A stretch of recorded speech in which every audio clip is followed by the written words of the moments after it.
शादरा जिले की narcotics cell ने 2 ड्रग सप्लायर को पकड़ा।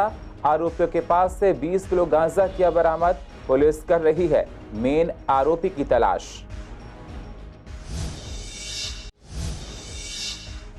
चाइनीज मांझे को लेकर नहीं हो रही कोई कार्रवाई।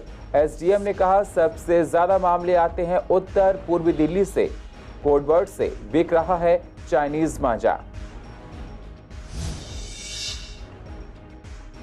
महिलाओं ने कहा इतनी महंगाई में घर चलाना हुआ मुश्किल।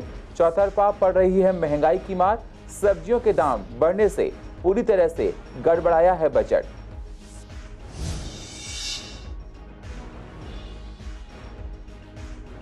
प्रॉपर्टी डीलर्स ने कहा सर्किल रेट्स बढ़ने से होंगी दिक्कतें। सरकार को रेट्स में करनी चाहिए कमी। रेट्स कम करने से कारोबार में दिखेगी रौनक।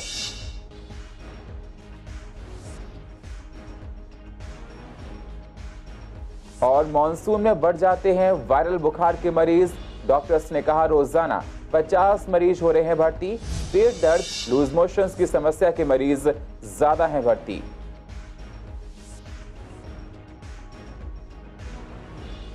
नमस्कार, स्वागत है आप सभी का सीसीएन में। मैं हूं आपके साथ सुनील चौहान और आप देख रहे हैं पूर्वी दिल्ली खास। अब होते हैं रूबरू पूर्वी दिल्ली की अहम खबरों के साथ। शादरा जिले की नारकोटिक्स सेल ने 2 ड्रग सप्लायर को अप्सरा बॉर्डर से गिरफ्तार किया है। दरअसल ये ड्रग सप्लायर छत्तीसगढ़ से गांजा लेकर दिल्ली पहुंचे थे। नारकोटिक्स सेल ने इनके पास से 20 किलो गांजा बरामद किया है। डीसीपी आर साथिया सुंदरम ने बताया कि गिरफ्तार आरोपी की पहचान मोहम्मद सादिक और कादिर के रूप में हुई है। सादिक जो कि 52 साल का है, वो यूपी के गाजियाबाद का रहने वाला है, जबकि कादिर बिजनौर का रहने वाला है। डीसीपी ने आगे बताया कि नारकोटिक्स सेल को एक गुप्त जानकारी मिली थी कि जीटी रोड के माध्यम से 2 ड्रग सप्लायर भारी मात्रा में गांजा लेकर जाने वाले हैं। सूचना पर कार्रवाई करते हुए इन्हें पकड़ लिया गया। फिलहाल पुलिस इस गैंग के मेन आरोपी अकरम की तलाश में जुटी है। हाल ही में दिल्ली में एक व्यक्ति की चाइनीज मांझे से गर्दन उलझ गई थी, जिसके बाद उसकी मृत्यु हो गई। यमुना पार में भी चाइनीज मांझे धड़ल्ले से बिक रहे हैं, लेकिन दुकानदार कोडवर्ड में चीनी मांझे को बेच रहे हैं। चाइनीज मांझे को लेकर क्या कार्रवाई हुई, इसको लेकर एसडीएम सीलमपुर शरद कुमार से हमारे संवाददाता ने बातचीत की, तो उनका कहना था कि अभी कोई कार्रवाई नहीं की गई है। सबसे ज्यादा मामले चाइनीज मांझे के सीलमपुर, फ्लाईओवर, जाफराबाद, मौजपुर और न्यू उस्मानपुर से आते हैं। जनता पर महंगाई की चौतरफा मार पड़ रही है। आए दिन किसी न किसी चीज के दाम बढ़ जाते हैं, जिससे कि लोगों की जेबें खाली होने लगी हैं। ऐसे में हरी सब्जियों के दामों में भी बढ़ोतरी देखने को मिल रही है। सब्जियों के बढ़ते दामों ने घर का बजट बिगाड़ दिया है। सब्जियों के दामों को लेकर जब हमने पूर्वी दिल्ली की महिलाओं से बात की, तो उनका कहना था कि सब्जियों के दाम आसमान छू रहे हैं। जिन सब्जियों को घर में कोई खाना तक पसंद नहीं करता था, उनके दामों में काफी इजाफा देखने को मिल रहा है। अब बारिश के मौसम में आलू के दाम में बढ़ोतरी देखने को मिलेगी। महिलाओं ने आगे कहा कि इतनी महंगाई में घर चलाना मुश्किल हो गया है। सरकार घरेलू महिलाओं की तरफ बिल्कुल भी ध्यान नहीं दे रही है। बहुत ज़्यादा आलू, प्याज, टमाटर सब महंगे हो रहे हैं, जो बंदा खरीद नहीं पाता। तो खरीदता है तो क्या करता, फिर क्या कमाई इतनी है नहीं। कमाई इतनी है नहीं तो 10 रुपए ले जाओ, 20 रुपए ले जाओ, सब खत्म है। शिमला मिर्च भी हो रही है, जो घी खाता नहीं है, जो घी पूछता नहीं है, वही घी महंगा हो रहा है। 60 रुपए किलो तो घी हो रही है। हाँ, 30 रुपए किलो आलू है, 40 रुपए किलो आलू है। और क्या बोलते हैं, टमाटर भी इतने 40 रुपए किलो टमाटर है। जो कम पैसों में आते थे उसके डबल रेट हो गए, डबल पैसे लगते हैं। डबल रेट हो गए, पहले 20 रुपये पाव थे, अब 40 रुपये पाव होगी। वो तो सस्ते बंद होंगे तो महंगे ही होंगे सब। महंगाई कितनी हो रही है, महंगाई का तो एक्सप्लेन करना ही बड़ा मुश्किल है। कितनी हो रही है तो सभी को पता है, कितनी चरम सीमा पहुंच चुकी है। अभी पीछे सिलेंडर के दाम बढ़े थे 50 रुपये फालतू का, तो 1100 रुपये का सिलेंडर हो गया है।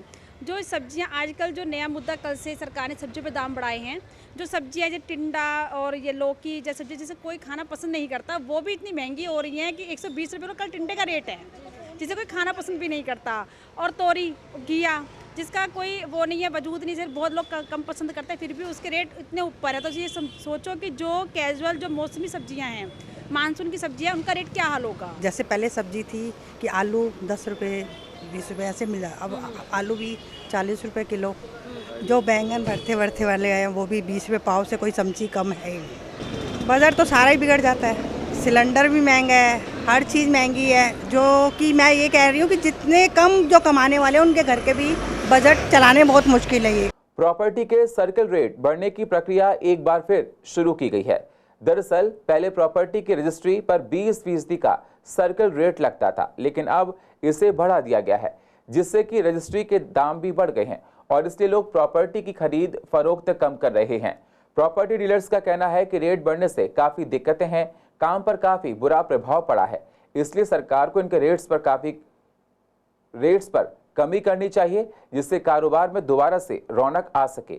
आपको बता दें, दिल्ली में आखिरी बार साल 2011 में सर्कल रेट बढ़ाए गए थे। सर्कल रेट क्या है कि 20% की जो हर बंदे को छूट मिली हुई थी।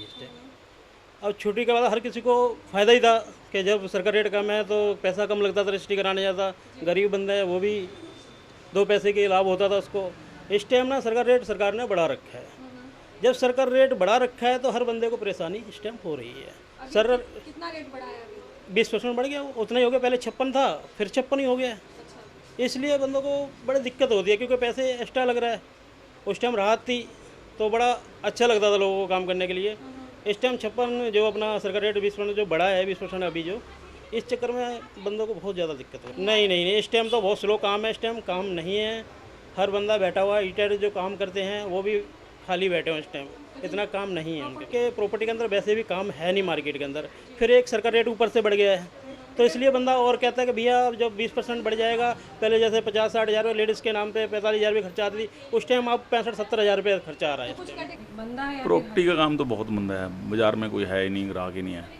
वजह क्या लगती है? वजह क्या, प्रॉपर्टी के रेट इतने बढ़ गए हैं और दूसरा सर्कल रेट बढ़ गया है, इसीलिए लोग बस जो बंदा आता है कम पैसे लगाता है, उतने में जो पड़ता ही नहीं खाती प्रॉपर्टी तो कहाँ से बेचे बंदा। सर्कल रेट ये पहले तो 20% छूट दे रखी थी गवर्नमेंट ने, अब वो उन्होंने पूरा कर दिया है 56 हज़ार रुपये। नहीं, हाँ डॉक्यूमेंट बनते हैं ना उसके ऊपर 20% छूट देते थे, अब उन्होंने फिर पूरा कर दिया है जैसे पहले पूरा होता था सर्कल रेट। अब प्रॉपर्टी डीलर का भी बहुत नुकसान है, अब प्रॉपर्टी डीलर खाली बैठे हुए, काम धंधा ही नहीं है, लोग आ नहीं रहे, नहीं आ ही नहीं रहे। जब माल ही नहीं होगा तो क्या करें। हाँ, गवर्नमेंट को हम कहते हैं कि सर्कल रेट डाउन करें, सर्कल रेट जैसे चल रहा है वैसे चलने दो, 20% जैसे पहले कम करा था तो वही चलने दो। पहले लोगों का काम धंधा है नहीं है, लोग रजिस्ट्रियाँ नहीं करा पा रहे थे। जब से 20% डाउन हुआ तो लोगों ने रजिस्ट्रियाँ भी कराई हैं, उनमें लोगों को खुश थे, लोग अच्छी भर के अपना MTD अफसर में जा रहे थे और अब रजिस्ट्रियाँ करा रहे थे। अब सर्कल रेट 20% बढ़ने से लोगों को दिक्कतें आ गई है, परेशानियाँ आ गई हैं। जो अपनी पहले तो वो जो अपनी बीबी के नाम करते थे रजिस्ट्रियाँ तो उसमें बहुत खुश थे, 5% है, अब 5 वाला 7 में हो गया, 7 वाला 9 में हो गया। तो इससे क्या है कि सर्कल रेट बढ़ने से लोगों के ज़िंदगी में बोझ बढ़ा है। बोझ का मतलब कि उनके ऊपर दबाव आ गया है। अब वो कहते हैं कि अब पहले भी इतना काम धंधे है नहीं है, काम नहीं है, इसलिए अब 20% बढ़ने से उनको और दिक्कतें आ गई हैं। दिल्ली में मानसून आने से वायरल बुखार के मरीजों की संख्या लगातार बढ़ती जा रही है। सरकारी अस्पताल हो या प्राइवेट अस्पताल, सभी जगह बुखार के मरीज तेजी से बढ़ रहे हैं। वायरल बुखार को लेकर हमने पूर्वी दिल्ली के सरकारी और प्राइवेट अस्पतालों का जायजा लिया, जहां प्राइवेट अस्पताल के डॉक्टर्स के मुताबिक मानसून मौसम में मरीजों की संख्या लगातार बढ़ रही है, मतलब हर साल बढ़ जाती है। खासकर बुखार के मरीज आते हैं जिनके पेट की समस्या बहुत देखी जाती है, पेट में दर्द होना, लूज मोशंस होना। साथ ही सरकारी अस्पताल में स्वामी दयानंद और हेडगेवार अस्पताल के डॉक्टर्स का कहना है कि मानसून में बुखार, पेट दर्द, लूज मोशन की समस्या के मरीज लगातार बढ़ते जा रहे हैं। डॉक्टर्स ने बताया कि अस्पतालों में रोजाना 50 मरीज भर्ती किए जाते हैं। जितने भी वायरल डिजीज़ हैं वो सेल्फ लिमिटिंग होते हैं। अनलेस कि कोई बहुत बुजुर्ग आदमी है या इम्यूनो कम्प्रोमाइज्ड है, उन लोगों के अंदर एडमिशन की जरूरत पड़ सकती है। अधिकतर इसके फीचर्स वही रहते हैं, गला ख़राब होना, खांसी, जुकाम, हल्का फुल्का बुखार भी होता है केसेस के अंदर, और ये यूजुअली 5 से 6 दिन के अंदर ठीक हो जाते हैं। और मानसून के अंदर क्योंकि इस वक्त हमने देखा कि कभी बारिश हो रही है, कभी एकदम चिलचिलाती धूप आ जाती है, कभी टेम्परेचर 40 हो जाता है, कभी टेम्परेचर 20 हो जाता है। तो ये मौसम बड़ा कंड्यूसिव है वायरल टाइप फीवर्स के लिए। और अधिकतर केसेस में देखा गया कि केवल पैरास्टामोल और एंटी एलर्जिक जितनी दवाइयाँ हैं उनके देने से मरीज़ ठीक हो रहा है। एंटीबायोटिक्स की ज़रूरत नहीं पड़ती अमूमन, लेकिन ये डॉक्टर की डिस्क्रिप्शन के ऊपर है कि किस हालत में डॉक्टर के पास जा रहा है मरीज़ और उसको क्या दवाई देने की आवश्यकता पड़ेगी। देखिए, हर साल ये जो मौसम होता है अगस्त और सितंबर महीने का, इसमें वायरल जो है वो आता ही है, ये कोई नई बात नहीं है। लेकिन क्या है, लोगों को पिछले 2 साल से कोविड से क्योंकि जूझते अब इतना डर मन में बैठ गया है कि अगर वो सामान्य वायरल भी है तो वो कोविड से जैसा ही प्रतीत होता है। तो इसमें मेरा लोगों को यही कहना है कि घबराने की आवश्यकता नहीं है, अपने लक्षणों के हिसाब से इलाज लें, पानी खूब पिएं, आराम करें। अगर कहीं पे दवाई की ज़रूरत होती है तो पैरासीटामोल, वो भी एक लिमिटेड अमाउंट में, उसके अलावा कोई दवाई खुद से ना सेवन करें, डॉक्टर की सलाह लें और डॉक्टर्स के बिना किसी प्रकार का कोई भी दवाई लें। अभी मोस्ट प्रोबेबली जितने भी पेशेंट्स आ रहे हैं वो सारे फ़ीवर, सबसे ज़्यादा कंप्लेंट है बुखार की, दस्त की, और मतलब दस्त की वजह से पेट दर्द वगैरह, डिहाइड्रेशन जो हो रहा है।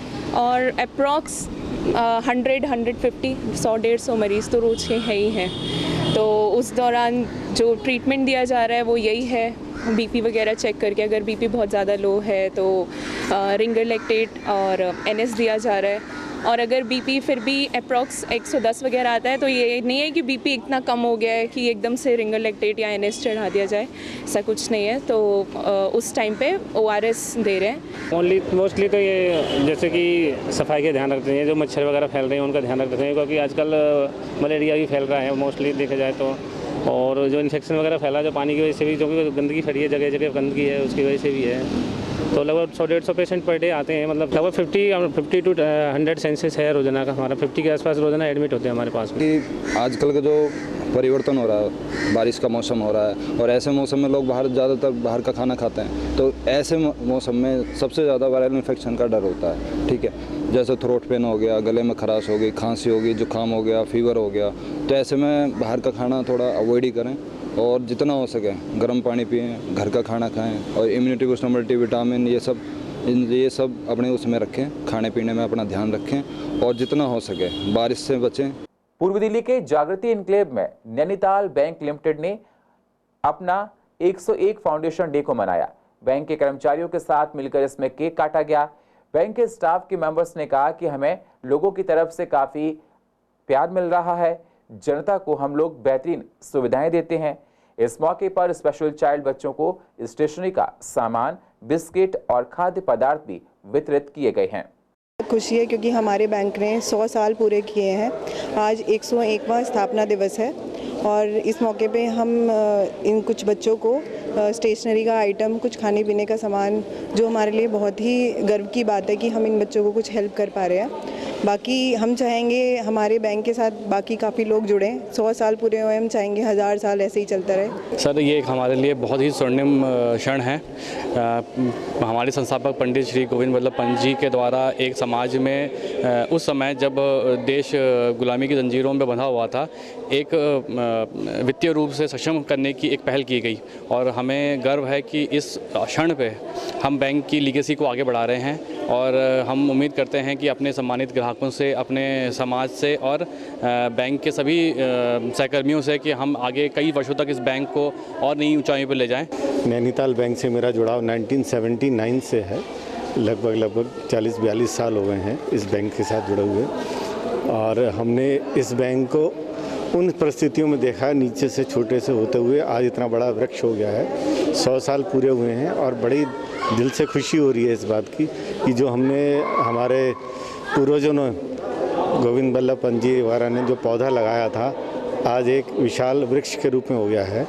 और नैनीताल बैंक की आज 5 स्टेट्स में कार्यरत है और बहुत अच्छा प्रॉफिट दे रहा है। और इस फाउंडेशन डे के मौके पर हमने जो दिव्यांग जो बच्चे हैं यहाँ पर, जो भी एक छोटी रिफ्रेशमेंट जो हमसे बनी वो हम यहाँ पर डिस्ट्रीब्यूट करने आए हैं और जिससे कि एक आज इतना एक मन में सुकून मिल रहा है स्कूल में आने के बाद कि जो बच्चे हैं बड़े खुश दिखाई दे रहे हैं। और यहाँ के प्रिंसिपल मैडम, जो वाइस प्रिंसिपल मैडम है मिश्रा जी, वो भी हमारे बीच में हैं। उन्होंने ही परमिशन दी कि यहाँ आप बच्चों को डिस्ट्रीब्यूट कर सकते हैं। बच्चों में ऐसा उत्साह नज़र आया है कि जैसे कि उनको, जैसे कि हम लोग कोई भी छोटी सी रिफ्रेशमेंट देना है तो उनको एक बड़ा अच्छा लगा, जैसे कि उनका हौसला अफजाई करने के लिए हम लोग ये छोटी जो हमारी पहल थी वो हम करने। वेलकम थाना पुलिस ने इंटरनेशनल गिरोह के 2 आरोपियों को गिरफ्तार किया है। ये गिरोह चोरी और झपटमारी के बाद मोबाइल फोन के EMI नंबर बदलकर उन्हें बेच दिया करते थे। पुलिस ने इन आरोपियों के पास से, जी हां 2 आरोपी हैं, 17 मामले सुलझाने का दावा किया है। साथ ही अन्य बदमाशों की तलाश जारी है। गिरफ्तार आरोपी समीर और अजीम से 66 मोबाइल फोन बरामद हुए हैं। तीज का त्योहार 31 जुलाई को मनाया जाएगा, लेकिन उससे कई दिन पहले ही तीज की तैयारियां हो जाती हैं और तीज मनाई जाती है। महिलाएं साज श्रृंगार करके पूरे हर्षोल्लास के साथ तीज के त्योहार को मनाती हैं।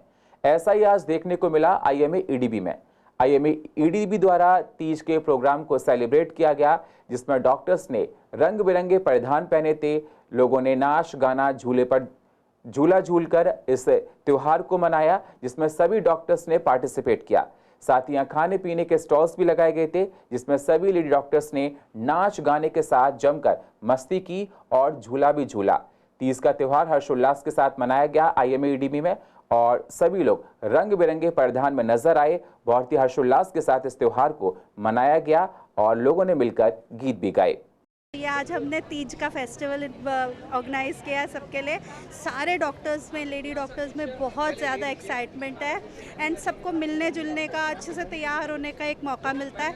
हम लोग बीइंग डॉक्टर सारा टाइम बिजी रहते हैं, हमें तैयार होने का टाइम ही नहीं मिलता है। सो ये एक ओकेजन मिलता है जिसमें हम लेडीज़ अच्छे से तैयार व्यार होकर पूरे श्रृंगार के साथ, देखो टीका वीका लगा के आते हैं, चूड़िया वूड़िया पहन के, और इन्जॉय करते हैं। देखिए, जब भी सावन आता है तो ये हमारी बहुत पौराणिक परंपरा है तीज का त्यौहार। इसमें अभी तक जो मैंने जाना था, बहू बेटियों को खुश करने के लिए त्यौहार होता है ये। इसमें जो सौभाग्यवती होती हैं वो अपना मेहंदी लगाएंगी, 16 श्रृंगार करेंगी, अच्छे कपड़े पहनेंगी, और ये घर का फंक्शन हुआ करता था।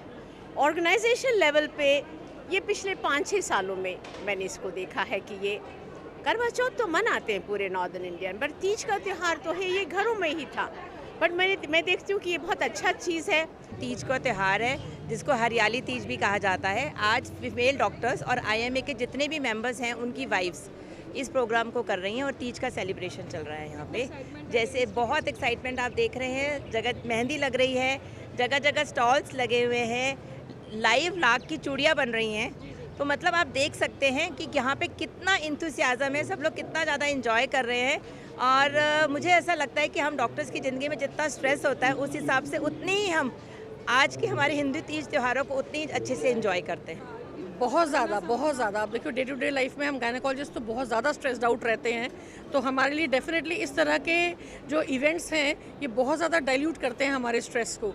तो this is one of the events और इसको हम लोग बहुत एंथुजियाज्म से, बहुत एक्साइटमेंट से यहाँ आप देख ही रहे हो सेलिब्रेट कर रहे हैं। वी हैव हम लोगों का मेहंदी है, स्टॉल्स हैं, कड़े, और ये सब मतलब ऑल ऑफ अ सडन हम लोग बच्चे बन गए हैं and lively ladies like non doctors. देखिए, एक खुश नागरिक ही लोगों को, बाकी लोगों को खुशियाँ बांट सकता है। एक डॉक्टर का एक बहुत बड़ा रोल है खुशियाँ बांटने का।